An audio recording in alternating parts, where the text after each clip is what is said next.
waaw daal macha allah ku du ci noir moo dee si loxoom bi quoi. Elle est d'une générosité énorme, d'une ouverture extraordinaire. Ñu ngi lay souhaiter longévité comme Pelé, santé comme Sadio Mané, succès comme Kylian Mbappé, beaucoup de bonheur, de réussite dans tous tes projets comme Ousmane Dembélé. Dundal wéral Mariama madame Ndiaye, madame générosité.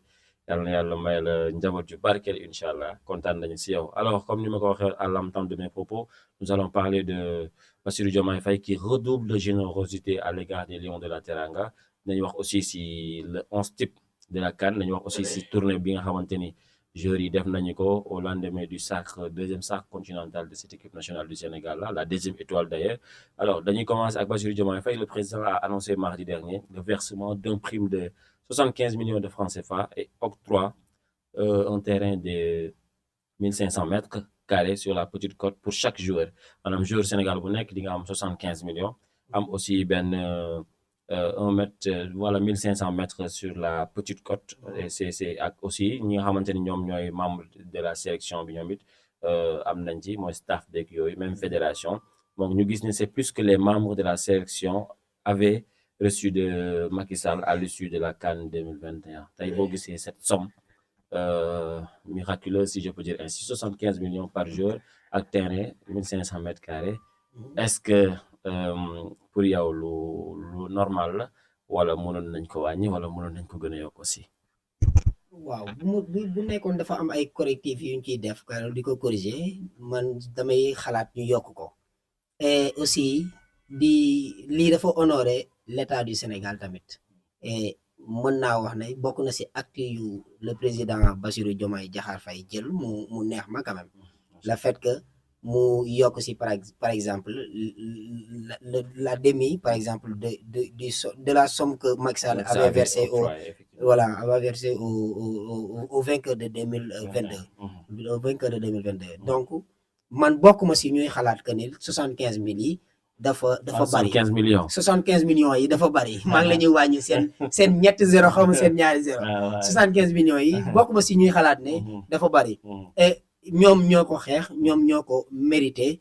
Et bu ñu fàtte que ñoom dañoo taxaw bàyyi fi ñu leen doon fayee mu nekk seen club respectif yi. seen club respectif yi seen équipe yi ñu doon football yëpp. ñu ñëw juste pour sol drapeau sénégalais taxawal xeexal seen réew. Donc ku mel noonu yow soldat nga. su nekkoon ci arrêt bi tey mën nga jël risque nga dee à tout moment. parce que loolu la. D'habitude sax la preuve mooy gis nañ liñ fa xaw a dund.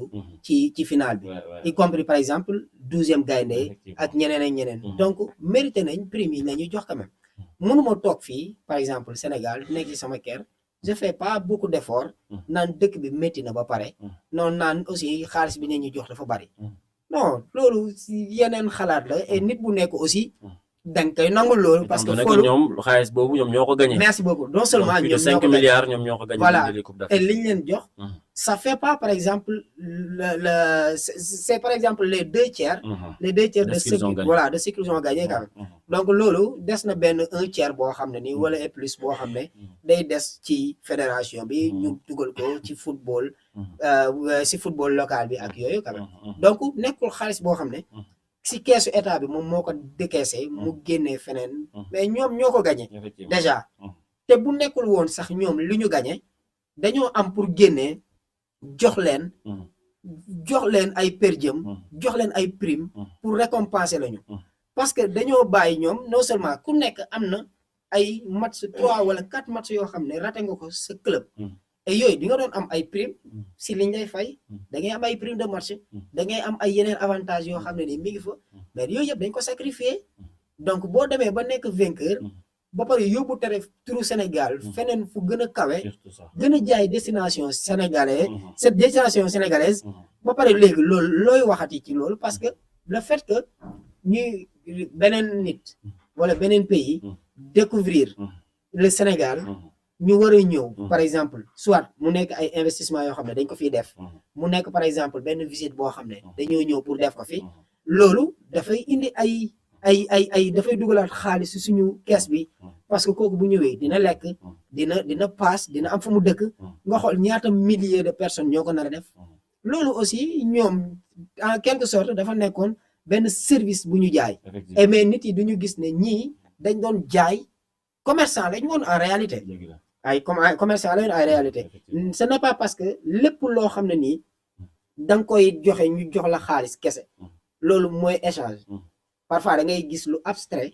nit yi échange ko à savoir les services comme tey crédit boo koy jënd tu le vois pas mais da ngay gis ne crédit bi ñëw na sa téléphone mais joxe nga xaalis lii aussi noonu la mel le fait que ñuy jaay destination Sénégal après service rendu voilà donc ñii ay liggéeykat la ñoom dañoo liggéeyi woon quoi donc lii nii buñ ko yokkul kenn war nañu rus wala ñu am gàcce taxaw naan 75 millions dafa bari li doon bon mooy ñu wàññi sax somme bi et man dama bokkoon si ñu doon xaar ne par exemple tem ñu ne puisque dëkk bi amul xaalis ñu ñëw wàññi somme 50 millions bi ñu leen doon jox parce que ay affaire de politique lay doon ak yooyu mais dama kontaan si décision bu Bassirou Diomaye Diakhar Faye jël kontaan naa si trop macha allah donc mu ngi noonu ku si kontaan noonu moom vraiment war nga xoolaat sa bopp parce que finalement c'est mérité et c'est après service rendu ñu gis jafe-jafe yi nga xamante ne ñoom dund nañu ko foofu d'ailleurs dañuy taxaw foofu sax par rapport aux circonstances wala les conséquences actuellement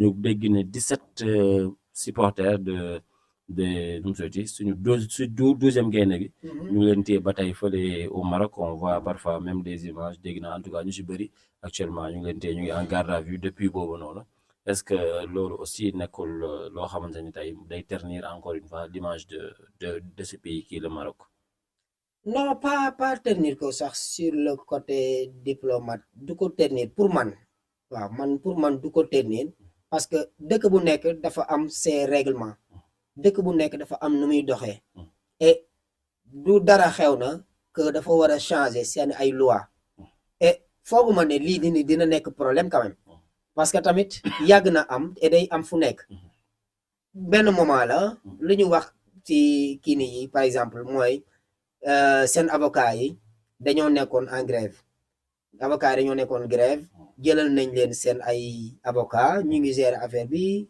autorités yi loolu ça se passe entre les autorités et ñu ngi koy gérer nii quoi et gis nañ ne par exemple acte bu nekk d'habitude acte bu nekk dafay am conséquence et doo dem si réew par exemple dëgg la da nga doon défendre sa ay pays et tout ça mais boo demee relation cause à effet la quand même li ma bëgg a wax mooy relation cause à effet la dafa am par exemple ñun nu ñu réagir et réaction boobu noonu dafa am benn conséquence et conséquence bi mooy lii et lu si des nag nekkul ne ñun ak suñu wax yi ñoom ñoo ko war a mën a lijjanti et buñ ci ñaawoo ak Maroc tamit pour man parce que tamit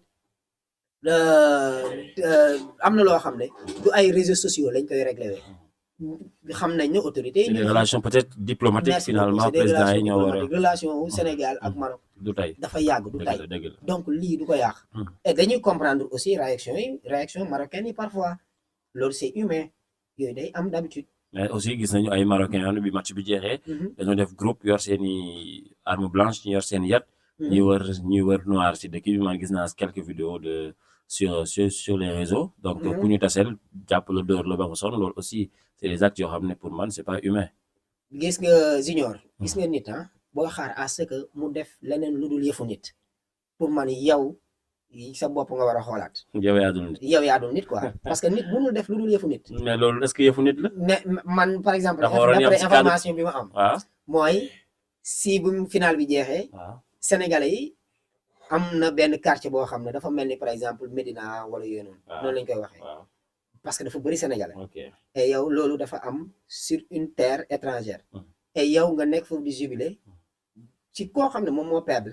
et toog na 50 ans jël coupe bi. kooku aussi nit la quand même.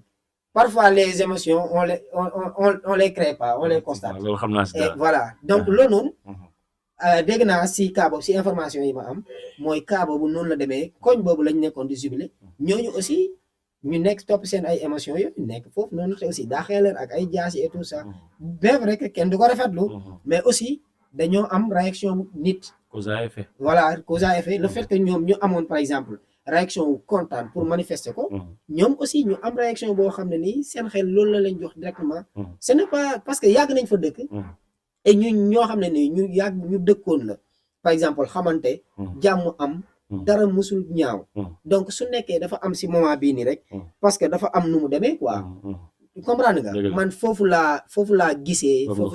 foofu laa ko gisee quoi waaw. ok de toute façon c'est c'est finalement un match boo xamante ni après bi ñu gisee les conséquences yi nga xamante ni gis nañu ko que mu nekk sur le terrain wala en dehors du. ba pare foofu noonu après 6 jours yooyu noonu premier jour yi la arrêté mu jeex quand même. parce que c'était émotif quand même. voilà donc loolu amatul daaxewtuñu Sénégalais yi gars yi ñu ngi dund ñu ngi liggéey ñu ngi seen ay occupation ku nekk dellu na si quand même. Ok, d'accord, super. Donc mu ngi noonu je rappelle que yéen ñu suivre à travers YouTube et sur Facebook aussi. Saloum TV di nuyu suñu copain Papi mi ngi ñuy seetaan en direct d'ailleurs on voit ses commentaires merci à MD Papi ñu ngi koy béggee bu baax di ko wax ne manqué na fi alors on va suivre ba tey par rapport aux conséquences de ce tournoi qui est la 35e édition de la Coupe d'Afrique des Nations gis nañu 11 types de la CAN qui a été publié ñu gis ci des joueurs sénégalais ñu gis ci des joueurs marocains ak nigérian ñetti nation yooyu ñoo nekk ci classement bi MD bu fekkee après image bi disponible na nga tegal ko gars yi en tout cas am nañu Bono ci camp yi le gardien marocain am nañu également en défense ki nga xamante ni mooy Calvin Bassé xamante ni il a fait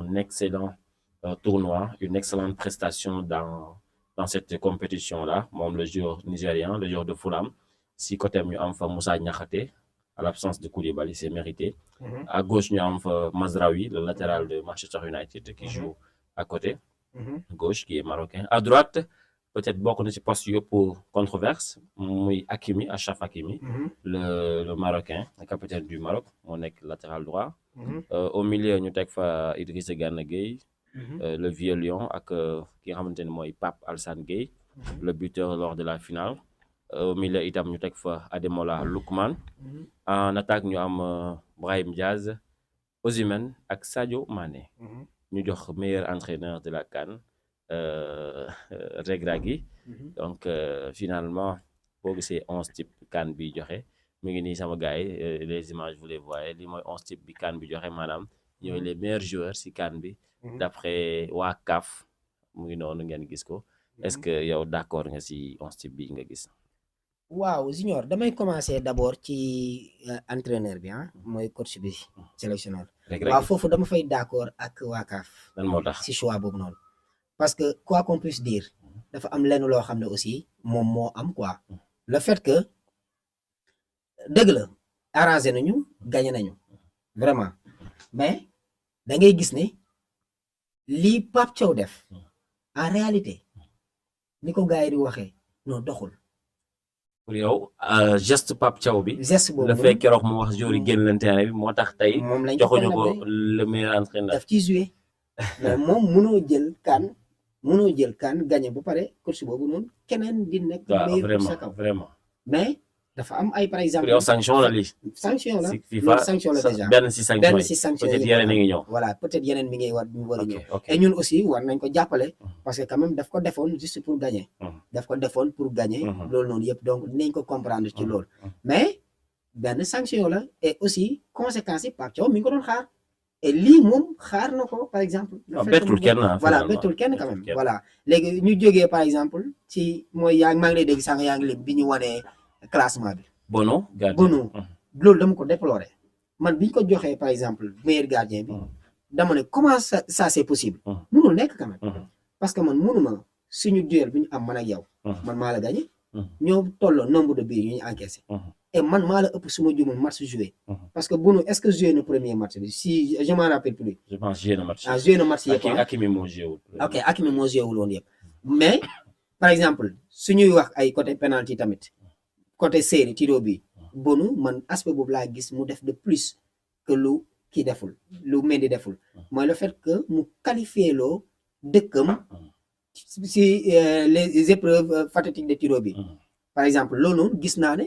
loolu la am de plus lu Mendy amul mais seen confrontation bi Mendy ñëwee daf ko wàccee moom il a encaissé et Mendy a arrêté le penalty qui nous a permis de football de jouer les extra time la prolongation comprendre nga donc ñun fi ñu nekk Mendy moo ñu maintenir à flot ba ñu mën a dem ba ñu dox quoi comprendre nga donc buñ ko joxee bii boobu noonu buñ ko joxee loolu man duma ko comprendre quand même mënuma comprendre le fait que ñu prioriser Bouna ñu ñëwaat si côté même si commentaire yi sax y a notre ami Papi qui commente nee na Sénégal meilleure équipe de la CAN, Pape Thiaw meilleur entraîneur de la CAN, Krépin meilleur latéral droit ak Edouard Mendy meilleur gardien.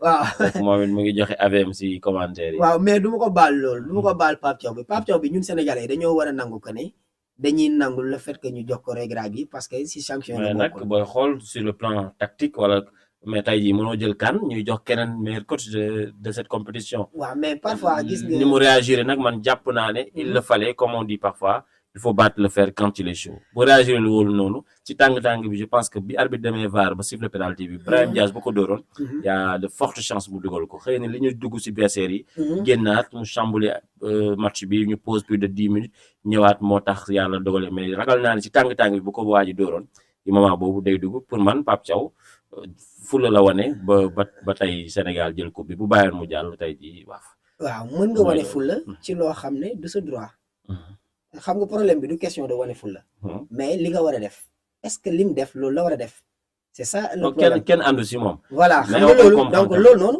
moo indi cause bii nii quand même moo indi problème bii nii quand même cause à effet la et loolu foo ñu nangul ko foo ñu nangul